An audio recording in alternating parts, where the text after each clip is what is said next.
ಬೆಂಗಳೂರಿನಲ್ಲಿ China virus ಕಾಣಿಸ್ಕೊಂಡಿದೆ. HMP virus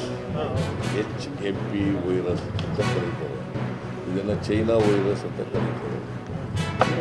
ಅದು ಕರ್ನಾಟಕಕ್ಕೆ ಬಂದಿದೆ ಅಂತೇಳಿ ಈಗಾಗಲೇ ಮಾಹಿತಿ ಸಿಕ್ಕಿದೆ. ಅದಕ್ಕೆ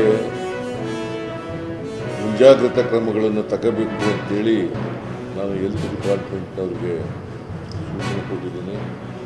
ಮತ್ತು ನಮ್ಮ ದಿನೇಶ್ ಗುಂಡೂರಾವ್ ಹೆಲ್ತ್ ಮಿನಿಸ್ಟ್ರು ಅವ್ರಿಗೂ ಕೂಡ ಅವ್ರ ಜೊತೆಲಿ ಕೂಡ ಮಾತನಾಡಿದ್ದೀನಿ.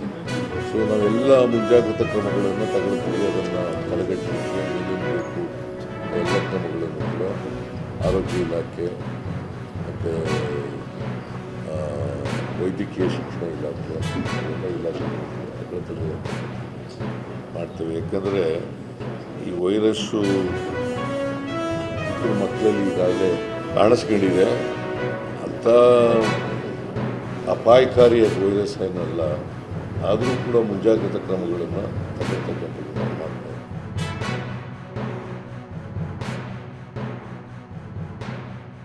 ನಾನೇ ಕೊಟ್ಟಿದ್ದೀನಲ್ಲಪ್ಪ, ಕರೆ ಕೊಟ್ಟಿದ್ದೀನಲ್ಲ ನಾನೇ. ನಕ್ಸಲರಿಗೆ ಶರಣಾಗಿ ಅಂತೇಳಿ ನಾನೇ ಕರೆ ಕೊಟ್ಟಿದ್ದೀನಿ, ಸ್ಟೇಟ್ಮೆಂಟು ಕೂಡ ಕೊಟ್ಟಿದ್ದೀನಿ. ಮೋಸ್ಟ್ಲಿ ಅವರ ಮನ ಪರಿವರ್ತನೆ ಆಗ್ತದೆ ಅಂತೇಳಿ ಅಂದ್ಕೊಂಡಿದ್ದೀನಿ.